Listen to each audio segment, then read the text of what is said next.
All right, could you please rise when you've got a question? Or wave your hand? Okay. Good morning. My name is Marcus Jacobs. I'm from the South African Christian Ministers Network. And I'm so glad to be here today. Very educational. I just wanted to say is that I think about 6 weeks ago, President Netanyahu said that the fastest growing movement is Christianity in Israel. And I just hear we speaking about Judaism. I think it's important that we speak about this powerful movement that is overtaking the state of Israel, so that more and more Christians might understand that they need to support the Christians also in Israel. Thank you. All right, can we have a question, sir? Good, how are you? My name is Blessing. I came here with the NCTP. I just have a very short question. I have learned that when relationships are formed out of a situation, partnership for instance, when are formed out of a situation, they dissolve when the situation goes up or ends or whatever it is. My key question therefore comes into play that looking at the current anti-Semitism ideology that's been planted in South Africa, which is not really true, and the reaction that the Israel right now we are doing into it. After the whole situation, what type of strategy do we have to make sure that the bonds that we have right now and the strategies and the partnerships that are forming, they deepen and they maintain? And I want to also say, I'm a good believer in partnerships because partnerships are for a cause. But I would like to see more, maybe from my personal perspective, a marriage, because a marriage is for whatever situation happens, then we are always going to be together with Israel and we're going to hold things. Thank you very much. Thank you, sir. Freeman will be answering your question. I'm actually also going to just refer to the issue about the Christians as well for 1 second, which is, I think it is important to highlight that the one place in the Middle East that Christians are safe, that Christians are protected, and the Christian community is able to grow is within Israel. And in the rest of the Middle East, Christians are persecuted, they are killed for their religion, and they are stopped from practicing it. So I think it is an important point that we need to recognise. In regard to the question, I think it's also, for us, this is not about anti-Semitism, this is not about anti-Israel, and I think that I made it clear, this is about a positive partnership because we believe in a partnership with South Africa. In fact, Prime Minister Netanyahu announced only last week that Israel is coming back to Africa and Africa is coming back to Israel. That this is about an ideological, realistic partnership between Israel and Africa and Israel and South Africa. This is not about self-interest, this is not about any other thing, this is about creating a partnership, and it's something that is going to continue, that is going to be ongoing, and is not something because we feel there's a bit of anti-Semitism going around. This is about creating a serious, solid, long-term partnership for the benefit of Israel and the benefit of Africa. Hi, and there's a Freeman. There's a gentleman who raised, can somebody get a mic to that gentleman, please?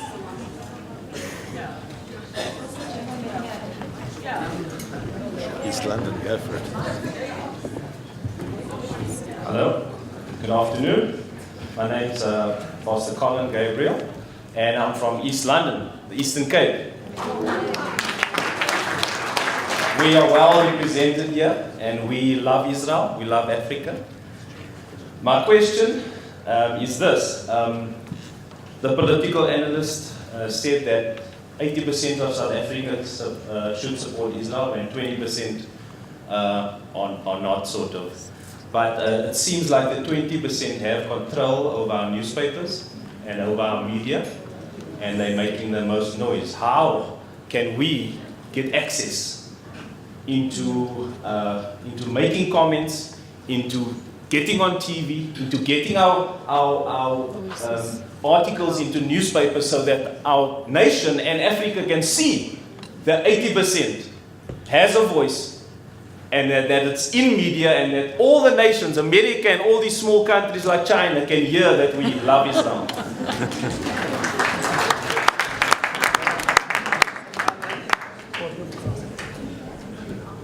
Thank you very much.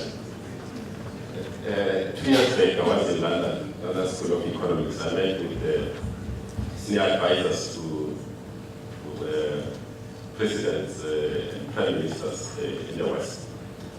They asked me why South Africa's media are against South African government, talking about corruption and so on. I said to them, it's not that South Africa is that corrupt more than other countries, but it's that the good thing about the West is that they reward journalists and experts who are patriotic.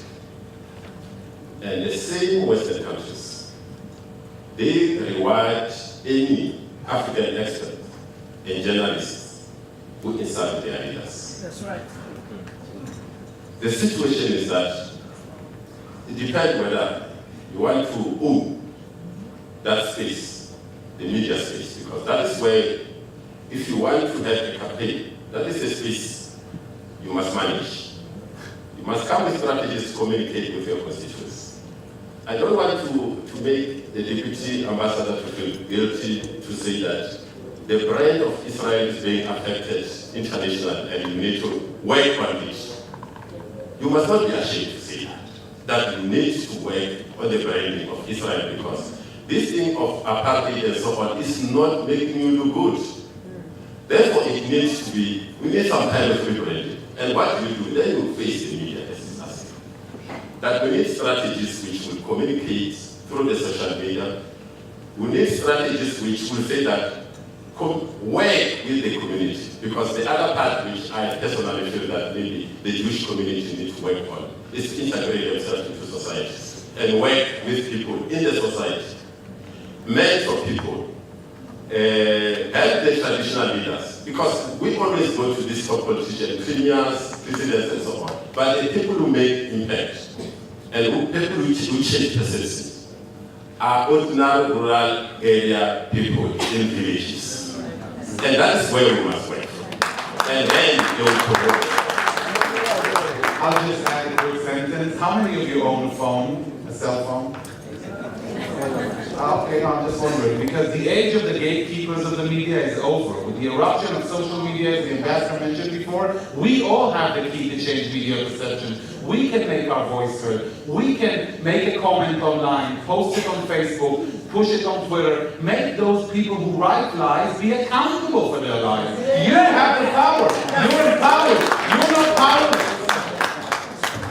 Thank you so much. Can I have please the last 3 questions, and maybe we can have okay, the lady standing, the gentleman this side, and actually your neighbor had raised his hand.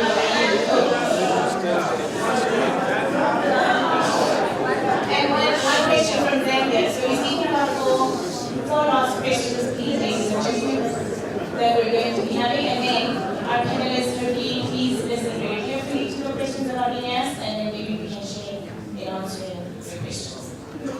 I'm hot under my collar for this business of Palestinians. Now, please explain, because to me, Israel is Israel. There can be Arabs in Israel that are Israeli Arabs, but what is this recognition of Palestinians? I want to know where that comes in, because I don't see it in the Bible. I don't see it happening anywhere except in the demand that there are Palestinians and you keep them out. So, can you just explain why that term is adopted everywhere and is used across the world? So, when it's used across the world, then I don't have to carry on that question. I think you know what I'm asking. Thank you. Thank you so much. The next person who had asked the question, sir.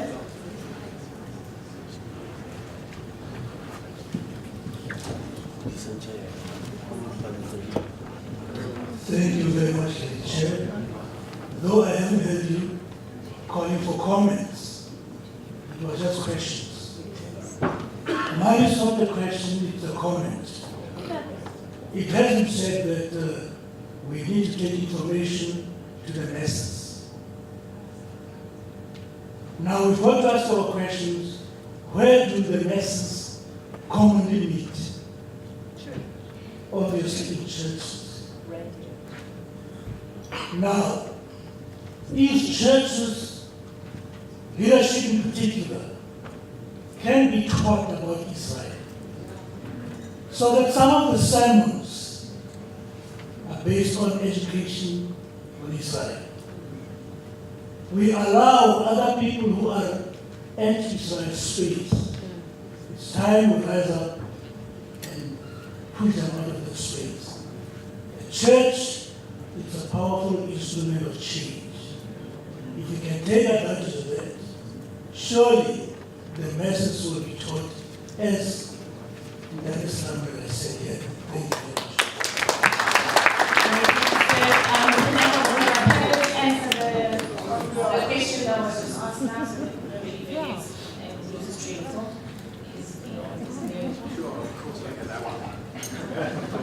No, thanks for that. Okay. I'm going to answer your question without answering your question, because I'm a gentleman. But I am going to answer it seriously. It doesn't matter if there's a Palestinians or there's not a Palestinians. Okay? And I know that sounds a strange answer. But the answer I'm giving is for the following reason. Somebody is in conflict with us. Somebody, over the last number of years, a group of people have been claiming the same piece of land that we're claiming. For that reason, our young boys and our young girls go into the army and put their lives on the line every single day. I have a 3-year-old son and I have a 4-month-old son. At the current rate, both of them will serve in the army. The only way that will stop, and by the way, it will stop, is when we have peace. And the only way we will have peace is when we compromise and the other side compromise. The other side define themselves, whether we like it or not, as Palestinians. They say they're Palestinians. It doesn't matter what I think or what I don't think. That's who they are. That's who they recognize themselves at, and that's who the whole world recognize themselves at. And they're the people we're going to have to make compromise. And our Prime Minister, under Prime Minister Netanyahu, has said, I recognize that. And I recognize that we will have to have 2 states for 2 peoples. A Palestinian state for the Palestinian people, and a Jewish state for the Jewish people. The problem is, the other side, the Palestinians, or whatever you want to call them, in this case let's call them the Palestinians, haven't recognized our right to exist as a Jewish state. So the question isn't, is there a Palestinian, isn't there a Palestinian? The question is, when will the Palestinians recognize our right to live peacefully side by side with them?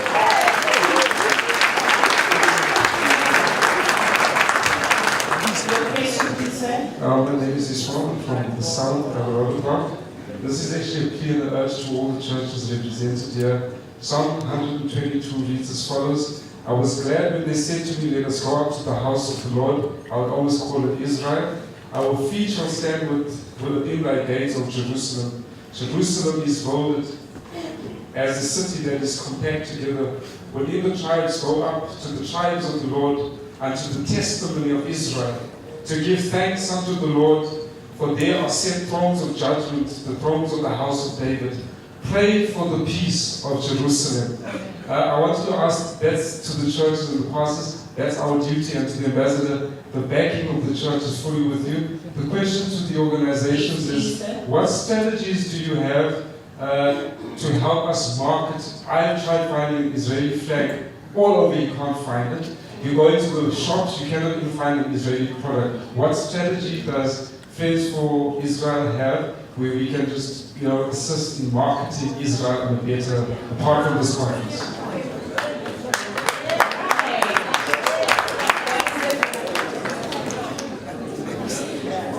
Okay.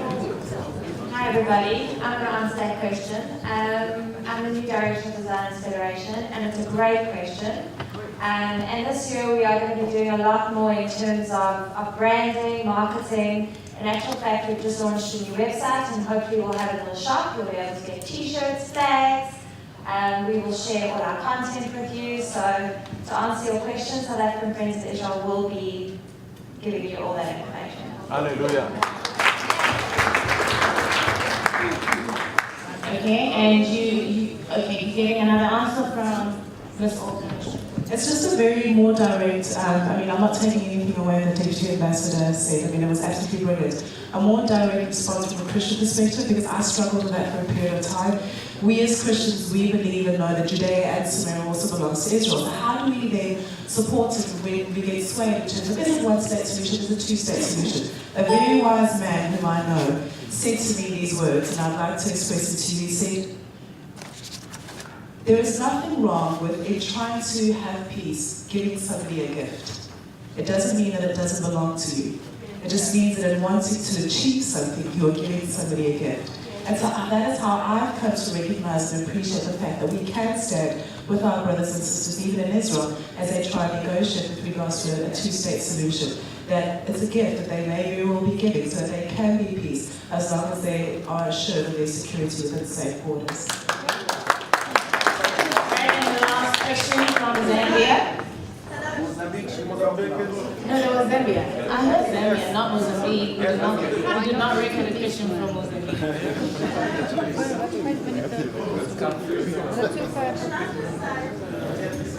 Thank God that He is in control. Yes. It will be the land.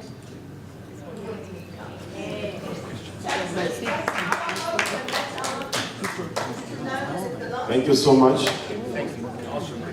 Thank you so much, and just for the privilege to be here. We just heard about this conference through SAFI, the South African Christian Network. So as a Zambian 17 pastors team, traveled just to come and be a part of it. And outrightly, before I comment, the submissions by the first speaker about Zambia and now that the country went into recession is quite true. But something that is remarkable and that should be announced is that the current president immediately restored diplomatic relations with Israel. And we have an ambassador right now represented for our country. So before I comment, I would love to go back to Zambia as a flag carrier of Israel, signifying when we step out of our plane that we really connected to Israel in the spirit. Hallelujah. So if that would be extended to us as a team that is traveling to Zambia, you see it all over Facebook and all over that Zambia indeed stands with Israel. Amen. This is something that is so true. Someone said, how do we capture the 20%? That is not something that you should be scared of. The only thing that you need as a Christian is to manifest the kingdom of God. And all these things shall be shut down. Don't be worried about the media. You have the mandate to take over. Israel, Palestine is not in conflict with Israel. They are in conflict with God. So you know, and it is not a deal that can be brokered by man. God himself has to appoint a broker. If you want to go to those facts, get a book by David Herzog, The Ancient Portals of Heaven. David Herzog brings out something that is so remarkable that has changed me. That each time an American president attempted to restore, to settle conflicts in Palestine, there was a dramatic earthquake or a flood that hit. Clinton was exposed with Zelensky, and the night before he was to sit with the Palestine, with Arafat, to talk about Palestine. So if those examples are there and are living, we've got to be so sensitive. It is a war against God, and the Bible is clear that because of the covenant of the blood, your enemies shall be my enemies. That is what God declares. So we can't discuss that. All we have to do is move forward, uplift the flag of Israel. We don't need the intellectual approach, we need spiritual approach. Thank you so much.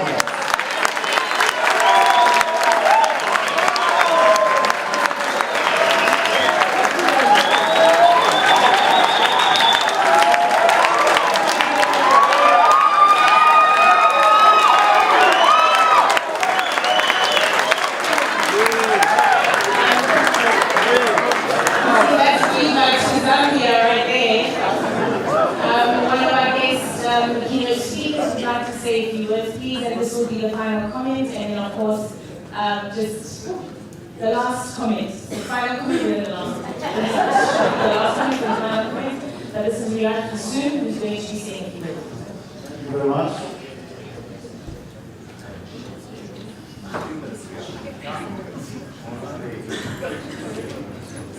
Shalom to everybody. Shalom. That's good. I was a teacher 18 years, so I like my pupil pay attention. I came from far Israel to bring you our blessing in Israel to all the conference and to all the participants here. I am non-Jewish person. My name is Riyad Hassoun, city manager of Dar el Carmel city. This is Druze Arab in the north part of Israel, located to Haifa. I came to represent my country, to represent my Druze community in Israel, which is the only minority who is serving in the army together with the Jews. Thank you. I'm very proud to be here for what? People ask me what you are doing in Africa.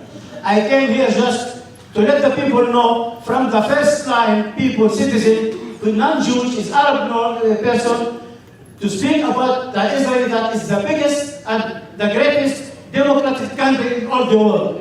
I can say that because our leaders and our nations don't recognize Israel as a democratic country. We are not an apartheid. We are a very democratic country because we have a lot of things to do and to have a special coexistence together.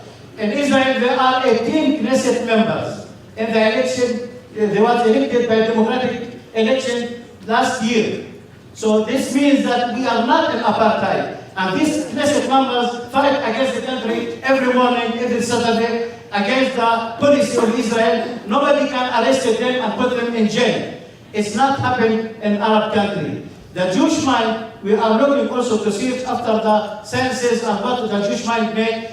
There are 13 millions of Jewish people in all the world. 6.5 of them are Israel. How we can compare that these 13 millions of Jews have 186 Nobel Prize, but 1 billion and 500 millions of my nation have just 7 Nobel Prize. That means we need the Jewish mind not for weapons, not for destroy, and not to kill people. We need the Jewish mind for agriculture, for economy, for policy, for promoting everything in our countries.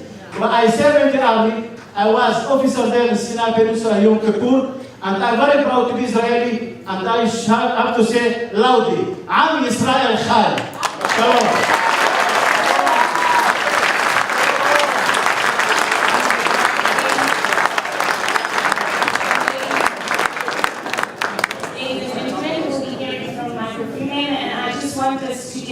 Applause to our great, awesome panelists who have